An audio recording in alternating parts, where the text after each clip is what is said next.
विद्यार्थी मित्र, आज आपण आपल्या इयत्ता 12वीच्या राज्यशास्त्र या विषयातील चौथ्या घटकाचा विचार करणार आहोत। या चौथ्या घटकाचं नाव आहे समकालीन भारत, शांतता, स्थैर्य आणि राष्ट्रीय एकात्मतेसमोरील आव्हान।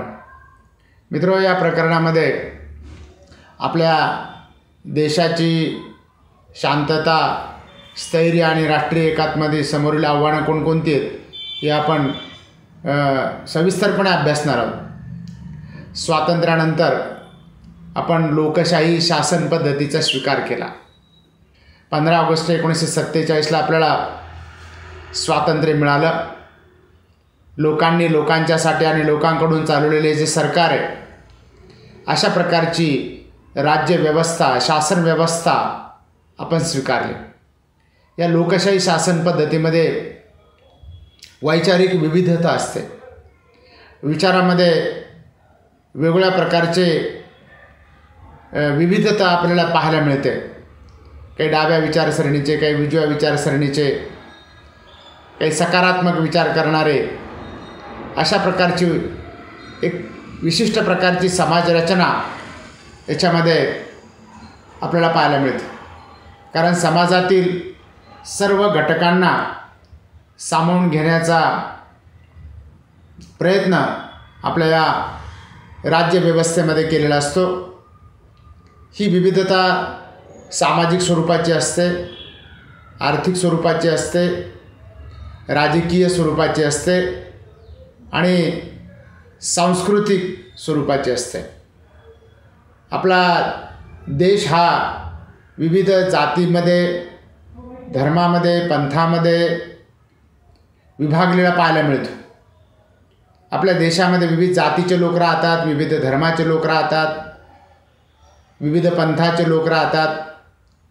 त्याचबरोबर काही गरीब, श्रीमंत, काही मध्यमवर्गीय, अशा प्रकारची विविधता आपल्याला पाहायला मिळते। काही साक्षर, काही निरक्षर, अशा प्रकारचे लोक आपल्याला दिसतात। त्याचबरोबर लोकसंख्येच्या बाबतीत जर विचार करायचा झाला तर आपल्या देशाची लोकसंख्या जगामध्ये दुसऱ्या क्रमांकाची दिसून येते। सुमारे 1,35,00,00,000 एवढी लोकसंख्या आपल्या देशाची आहे। चीनचा पहिला क्रमांक आहे जगामध्ये आणि आपला दुसरा क्रमांक आहे। त्याचबरोबर अनेक भाषा बोलणारे लोक आपल्याला पाहायला मिळतात। म्हणजे आपला देश विविधतेने नटलेला आहे। अनेक वंशाचे लोक राहताना आपल्याला दिसून येतात आणि त्यामुळं आपली ही जी समाजरचना आहे ही अधिक गुंतागुंतीची बनलेली आहे। आपला देश हा कृषीप्रधान देश म्हणून ओळखला जातो। आपल्या देशातील 80% लोक हे शेती करताना आपल्याला दिसून येतात। त्यांचा प्रमुख व्यवसाय हा शेती आहे आणि त्यामुळं शेतकऱ्यांच्या प्रश्नासंदर्भात काही आंदोलनं आपल्याला पाहायला मिळतात। शेतकऱ्यांचा असंतोष आपल्याला पाहायला मिळतो। शेतकरी आपल्या मागण्या करण्याचा प्रयत्न करतात। त्याचबरोबर कामगार संघटना, विद्यार्थी संघटना ह्यासुद्धा आपल्या हितासाठी आंदोलनं करताना आपल्याला दिसून येतात। त्याचबरोबर आपल्या देशामध्ये काही जातीचे लोक आपल्या हिताच्या मागण्यांसाठी काही आंदोलनं करताना दिसतात। म्हणजे जातीय दंगलीसुद्धा होताना आपल्याला दिसून येतात। जातीय हिंसाचारसुद्धा आपल्याला अनेक ठिकाणी पाहायला मिळतो। त्यामुळं या सगळ्या गोष्टीचा अनुभव आपल्या देशानं आतापर्यंत घेतलेला आहे।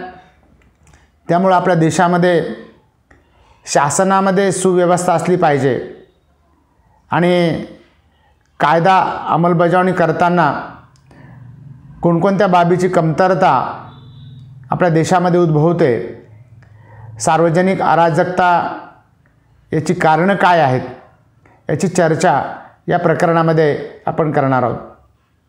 यासाठी एक सुसंवादी समाज अभिप्रेत असतो। कारण समाजामध्ये सुव्यवस्था राहावी, स्थैर्य राहावं, शांतता राहावी। कारण स्थैर्य आणि शांततेमध्येच आपला विकास असतो. यामध्ये शांतता भंग करणारे काही गट असतात, काही जाती असतात, काही धर्म असतात, काही पंथ असतात. आपल्या देशामध्ये काही समाजामध्ये काही उठाव काही लोक करतात, काही दंगली घडवून आणण्याचा प्रयत्न करतात, काही नियमभंग करण्याचा प्रयत्न करतात. परंतु या गोष्टीला सुव्यवस्थेमध्ये, स्थैर्यामध्ये आणि शांततेमध्ये स्थान असता कामा नये. कारण कायदा आणि सुव्यवस्था राखणं हे राज्याचं एक प्राथमिक कर्तव्य आहे, देशासमोरचं एक कर्तव्य आहे. समाजातील प्रत्येक घटकाचा विकास झाला पाहिजे. गरीब हा गरीब राहता कामा नये आणि श्रीमंत हा श्रीमंत होता कामा नये. अशा प्रकारची व्यवस्था, लोककल्याणकारी राज्याची कल्पना आपण स्वीकारलेली. लोकांनी लोकांच्यासाठी आणि लोकांकडून चालवलेले हे जे सरकार आहे, या सरकारमध्ये लोकहिताचे निर्णय घेतले जातात.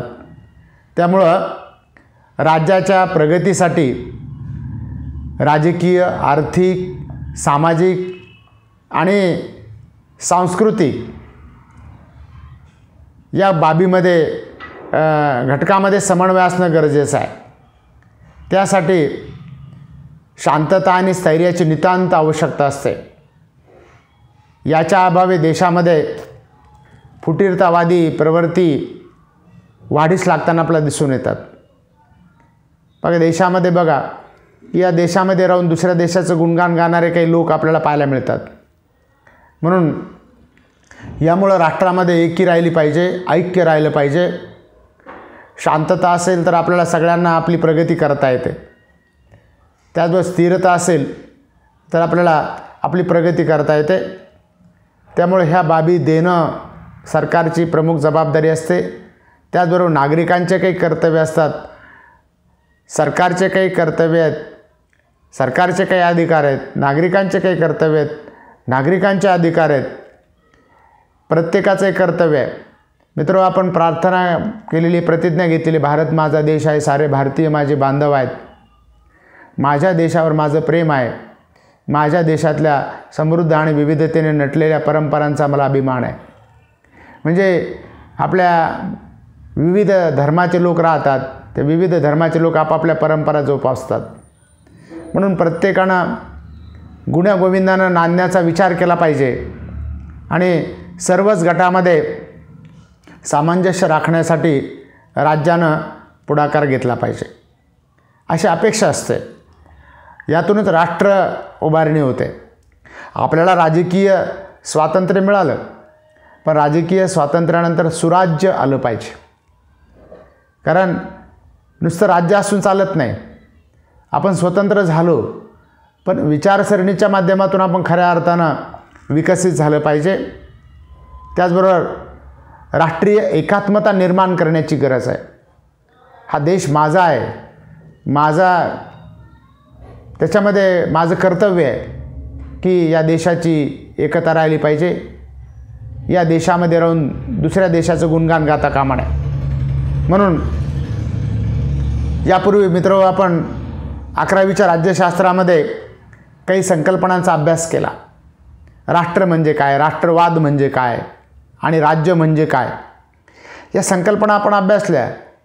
पण या पाठाच्या अनुषंगानं पुन्हा आपण या संकल्पनांची उजळणी करणार आहोत की राष्ट्र म्हणजे काय, तर एकीच्या भावनेनं बांधलेला समुदाय म्हणजे राष्ट्र होय, की ऐक्य असलं पाहिजे. पण आपण म्हणतो की भारत माझा देश आहे, सारे भारतीय माझे बांधव आहेत. म्हणजे या भूमिकेतून आपण प्रत्येकानं कर्तव्य केले पाहिजेत आणि स्वतःची एक वेगळी सामाजिक, सांस्कृतिक, राजकीय ओळख असलेला लोकसमुदाय स्वतःचे वेगळेपण स्थापन करू शकतो. बघा की आपला जो समाज असेल, आपलं जे जात असेल, आपला जे धर्म असेल, आपला जो पंथ असेल, तर जोपासण्याचा अधिकार आपल्याला राज्यघटनेनं दिलेला आहे. पण तो वैयक्तिक पातळीवर आहे. देशाला कोणताही असा एक धर्म नाही, आपण धर्मनिरपेक्षतेचं तत्त्व स्वीकारलेलं. याचा अर्थ कसा की सर्व धर्म समभाव. आपला धर्म आपल्याला जोपासण्याचा अधिकार आहे आणि इतरही धर्माचा आदर करण्याचा आपलं कर्तव्य आहे. म्हणून आपलं वेगळेपण आपल्याला स्थापन करता येतं. या समाजामध्ये राहून आपल्याला प्रत्येकाला आपली प्रगती करायची आहे. आपली संस्कृती आपल्याला जोपासायची. मग आपली हिंदू संस्कृती असो, बौद्ध असो, शीख असो, मुस्लिम असो, ईसाई असो, पारशी असो, कोणती संस्कृती असो.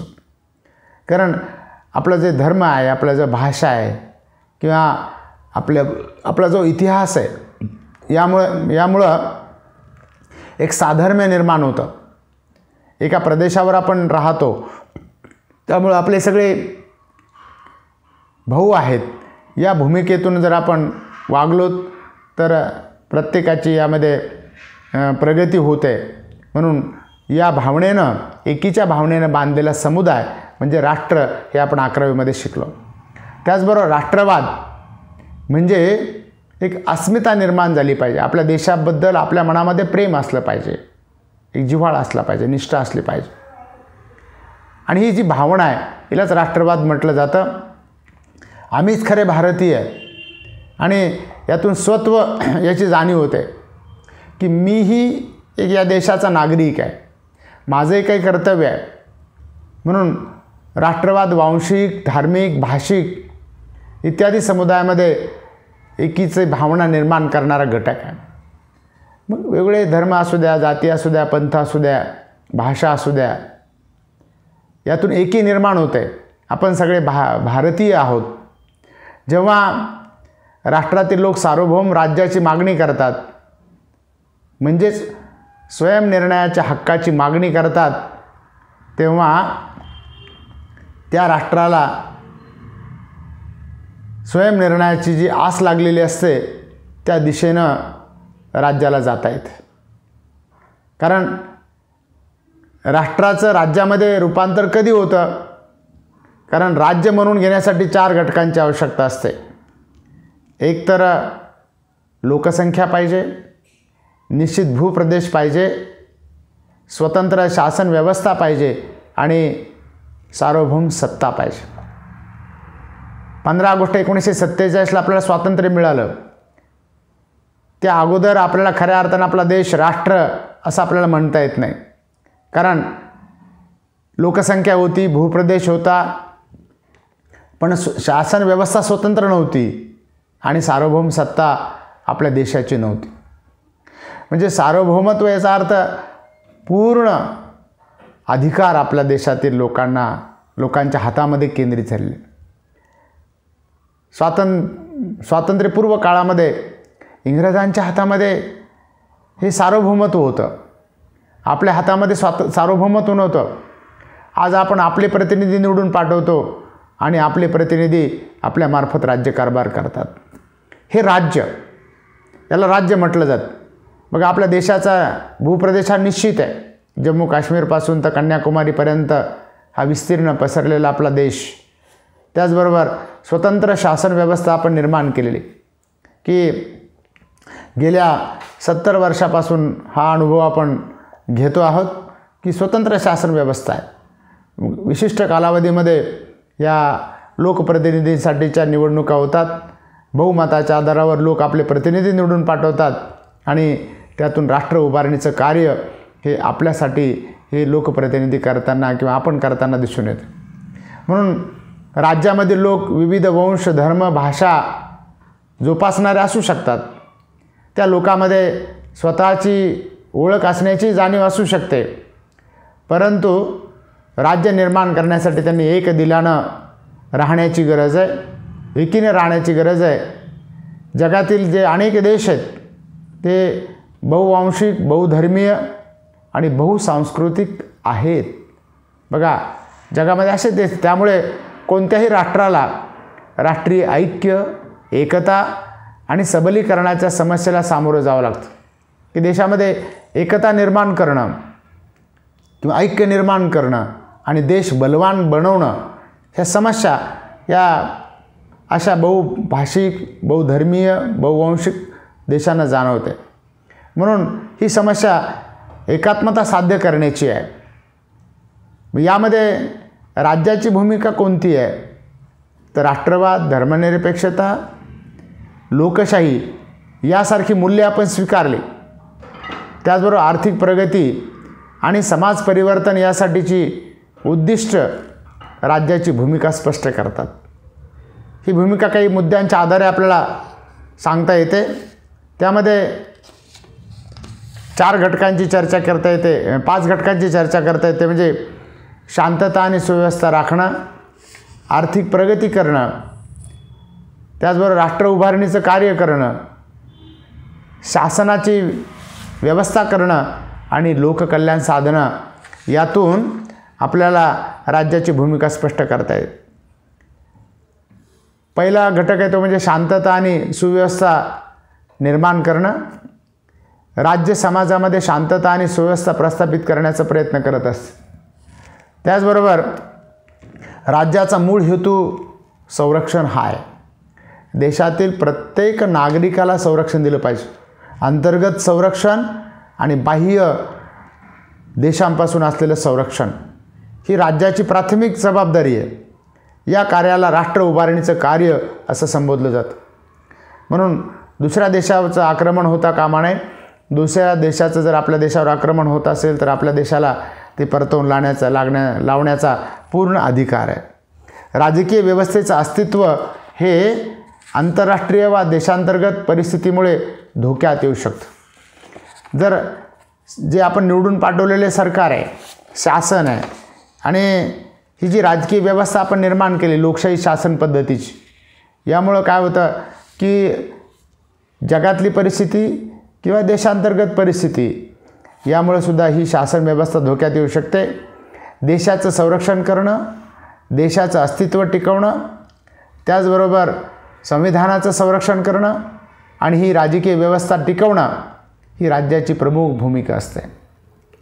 आपण आपल्यासाठी काही मूलभूत कायदे तयार केले, ज्याला भारतीय संविधान असं आपण म्हणतो। जे संविधान 395 कलम 9 परिशिष्ट आणि 22 प्रकरणाचं आहे, जे आपण 26 जानेवारी 1950 रोजीपासून स्वीकारलं।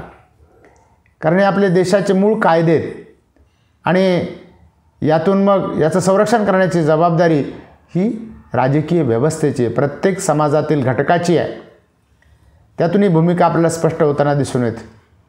त्याचबरोबर दुसरा घटक आहे तो म्हणजे आर्थिक प्रगती। देशाच्या औद्योगिक, कृषी विकास आणि आर्थिक प्रगतीसाठी राज्याने महत्त्वाची भूमिका बजावणं अपेक्षित आहे। औद्योगिकरण झालं पाहिजे, उद्योगधंदे वाढले पाहिजेत, प्रत्येकाला काम मिळालं पाहिजे, त्याचबरोबर शेती क्षेत्राचा विकास झाला पाहिजे आणि प्रत्येकाचा प्रगती झाली पाहिजे। या दृष्टिकोनातून सरकारने ती भूमिका पार पाडणं गरजेचं आहे। आर्थिक स्थैर्य असेल तर आपल्या सुरक्षितता वाटत असते आणि ते वाढ करणं, आर्थिक स्थैर्य वाढवणं, यातूनच लोकांचं आर्थिक हित आपल्याला साध्य करता येतं। याचा अर्थ असा की समाजवादी समाज व्यवस्था निर्माण करणं नव्हे, तर राज्याने आर्थिक प्रगतीसाठी आवश्यक त्या सुविधा उपलब्ध करून दिल्या पाहिजेत, तरच औद्योगिक विकास, कृषी विकास आणि आर्थिक प्रगती आपली होऊ शकेल। तिसरी भूमिका आहे ती म्हणजे राष्ट्र उभारणीची। समाजातील विविधतेमुळे राज्याचे विघटन होणार नाही याची काळजी राज्याने घ्यायची असते। बघा, काही आपल्या देशातील काही राज्य किंवा काही घटक, काही लोक फुटीरतेची भाषा करतात आणि यातून मग राष्ट्र उभारणीला अडथळा येतो। राष्ट्रीय एकात्मतेच्या संकल्पनेचा राष्ट्रीय उभारणीशी अत्यंत जवळचा संबंध आहे। कारण देश हा आपला आहे, आपण तो टिकवला पाहिजे आणि एक प्रबळ बलशाली भारत आपला उभा राहायला पाहिजे। यासाठी राष्ट्र उभारणी करणं गरजेचं आहे। चौथा घटक आहे तो म्हणजे शासन। समाजातील लोकांचा राज्याचा निर्णय प्रक्रियेमध्ये सहभाग हे सुशासनाचे लक्षण आहे। बघा, आपण लोकशाही शासन पद्धती स्वीकारली की देश पातळीवर एक सरकार आहे, ज्याला आपण केंद्र सरकार म्हणतो, आणि आपण संघराज्य शासन पद्धतीचा स्वीकार केलेला आहे। त्यामुळं प्रत्येक घटक राज्यासाठी एक सरकारची व्यवस्था आपण केलेली आहे आणि स्थानिक पातळीवर काही राज्य व्यवस्था आपण केलेली, ज्याला पंचायत राज व्यवस्था आपण म्हणतो. गाव पातळीवर ग्रामपंचायत, त्यानंतर मोठ्या शहरामध्ये नगरपालिका, त्यापेक्षा मोठ्या शहरामध्ये महानगरपालिका, अशा प्रकारची स्थानिक स्वराज्य संस्था व्यवस्था आपण निर्माण केलेली आहे. आणि मग यातून लोकप्रतिनिधी निवडून पाठवले जातात आणि मग बहुमताच्या आधारावरील लोकप्रतिनिधी जनतेच्या हिताचे निर्णय घेत असतात.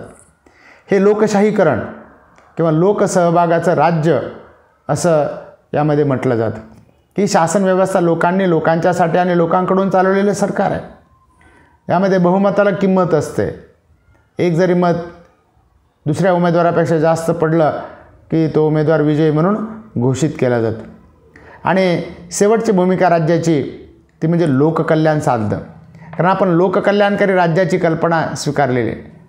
गरीब हा गरीब राहता कामा नये म्हणून आपल्या देशामध्ये गरिबांना सवलती दिल्या जातात आणि श्रीमंतावर कर लादले जातात, टॅक्स लादले जातात. यामध्ये गरिबांना सामाजिक न्याय मिळाला पाहिजे. त्याचबरोबर योग्य वागणूक त्यांना मिळाली पाहिजे. समानता या तत्त्वाचा आपण स्वीकार केलेला आहे. ही लोककल्याणासाठी या बाबी करणं गरजेचं आहे सरकारनं. समाजातील असमतोल दूर करणं आणि त्यासाठी वेगवेगळ्या प्रकारच्या योजना गोरगरिबांच्या कल्याणासाठी सरकार राबवत असते. दुर्लक्षित घटकांचं दुःख दूर करणं ही राज्याची प्रमुख जबाबदारी असते. त्या दृष्टिकोनातून सरकार निर्णय घेते. आणि म्हणून राष्ट्रवाद, धर्मनिरपेक्षता आणि लोकशाहीची मूल्य जे आपण स्वातंत्र्य, समता, बंधुता आणि न्याय ही स्वीकारलेली आहेत, त्याचबरोबर आर्थिक प्रगती आणि समाज परिवर्तन यांचा राष्ट्र उभारणीशी जवळचा संबंध असतो. एक बलशाली राष्ट्र, प्रबळ राष्ट्र, अशा प्रकारचं प्रगतिशील राष्ट्र असं राष्ट्र उभारणी करायची असेल तर या घटकाची आवश्यकता असते. आणि ही राष्ट्रीय एकात्मतेची समस्या जी आहे ती आपल्याला सर्व ठिकाणी आपल्याला पाहायला मिळते. देशाची एक समान ओळख निर्माण करण्यासाठी समाजातील विविध घटकामध्ये संवाद साधून सलोखा निर्माण करणं गरजेचं असतं. ही विविधता सामाजिक, सांस्कृतिक, भाषिक, धार्मिक, प्रादेशिक, आर्थिक स्वरूपाची असू शकते. परंतु राष्ट्रीय ओळख असणं म्हणजेच राष्ट्रवाद, की आपण आपल्यामध्ये अंतर्गत विविधता आहे पण देशाच्या बाबतीत भारत माझा देश आहे. म्हणजे आपण एकेरी नागरिकत्व स्वीकारलेलं आहे. आपण सगळे भारतीय नागरिक आहोत. अशी ओळख निर्माण होण्यासाठी राष्ट्रवाद आणि राष्ट्रीय एकात्मतेचा पुरस्कार आपण करतो. आपापसातील मतभेद आपण विसरून सलोखा निर्माण करतो. म्हणजेच विशाल दृष्टिकोनाचा स्वीकार आपण करतो. संकुचित दृष्टिकोन आपण नाकारतो आणि याला राष्ट्रीय दृष्टिकोन म्हटलं जातं.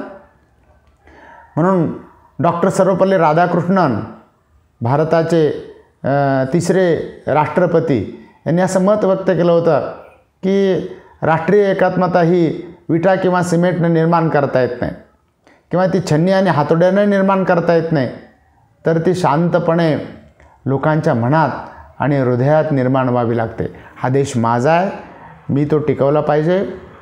प्रत्येकजण आपला आहे या भावनेतून त्या ठिकाणी वर्तन केलं पाहिजे. राष्ट्रीय एकात्मता ही व्यक्ती किंवा गटाची ओळख पुसून टाकत नाही. व्यक्ती म्हणून आपली ओळख असते, आपला गट म्हणून आपली ओळख असते, परंतु एक संघ समाज निर्माण करण्याचाही प्रयत्न ती करत नाही, तर गटाच्या ओळखीपेक्षा राष्ट्रीय ओळख निर्माण करण्याचा प्रयत्न करते. आपण भारतीय आहोत ही आपली पहिली ओळख आहे. मी भारतीय आहे तेव्हा ती राष्ट्रीय ओळख असते. आणि नंतर मग मी मराठी, मी तामिळी, मी पंजाबी, मी हिंदू, मी शीख, मी मुस्लिम, मी ख्रिश्चन, ह्या दुय्यम ओळखी झाल्या. पण याही पुसून टाकल्या जात नाहीत. म्हणजे वैयक्तिकही आपली ओळख आहे आणि देश पातळीवरही आपली ओळख आहे. पण इतर ओळखी राष्ट्रीय ओळखीपेक्षा गौण ठरतात. अमेरिकेमध्ये या सामाजिक आणि राजकीय व्यवस्थेला कोशिंबिरीचा वाडगा असं म्हटलं जातं. प्रादेशिक, वांशिक, भाषिक, धार्मिक विविधता राष्ट्र मान्य करतं आणि त्याचबरोबर एकीची भावना जतन करणं, दृढ आणि बळकट करणं हेच राष्ट्रीय एकात्मता या संकल्पनेचे सार आहे. म्हणजे आपण सगळे एक आहोत आणि राष्ट्रीय प्रश्नाच्या बाबतीत आपण एक झालंच पाहिजे यासाठी सांगितलं जातं. अमेरिकेमध्ये अमेरिकन समाजाचं वर्णन करण्यासाठी ही संकल्पना वापरली जाते, मेल्टिंग पॉट नावाची. म्हणजे यामागची मूळ कल्पना अशी की पूर्ण राष्ट्र हे एका मोठ्या घड्यासारखं आहे.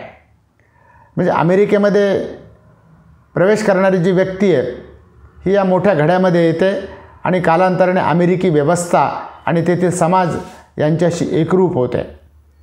प्रत्येक व्यक्तीची सांस्कृतिक ओळख, मग तो इटालियन असो, फ्रेंच असो, जर्मन असो, आफ्रिकन असो किंवा आशिया खंडातून गेलेला असो, त्याची ती विरघळून जाते आणि एक नवीन अमेरिकन संस्कृती तयार होते.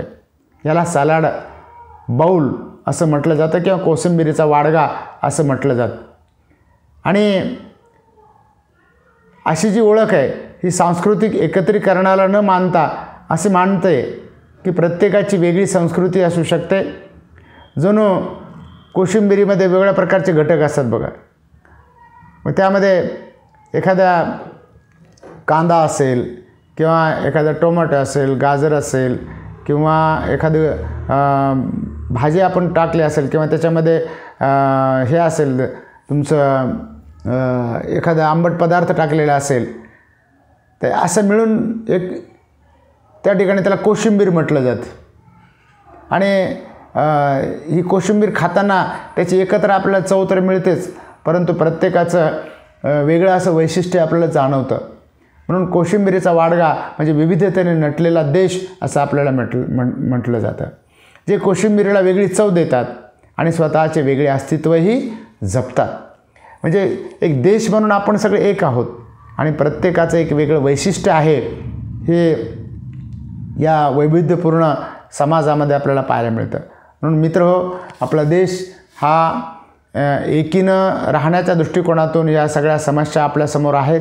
विविध जात आहेत, विविध धर्म आहेत, विविध पंथ आहेत, विविध समस्या आहेत आणि हे राष्ट्रीय एकात्मतेसमोरची ही आव्हानं आहेत. मित्र, आज इथं आपण थांबणार आहोत. नंतरच्या तासाला राष्ट्रीय एकात्मतेशी संबंधित समान मूल्य कोणकोणती आहेत नागरिकांची याची चर्चा पुढच्या घटकामध्ये आपण करणार आहोत. धन्यवाद.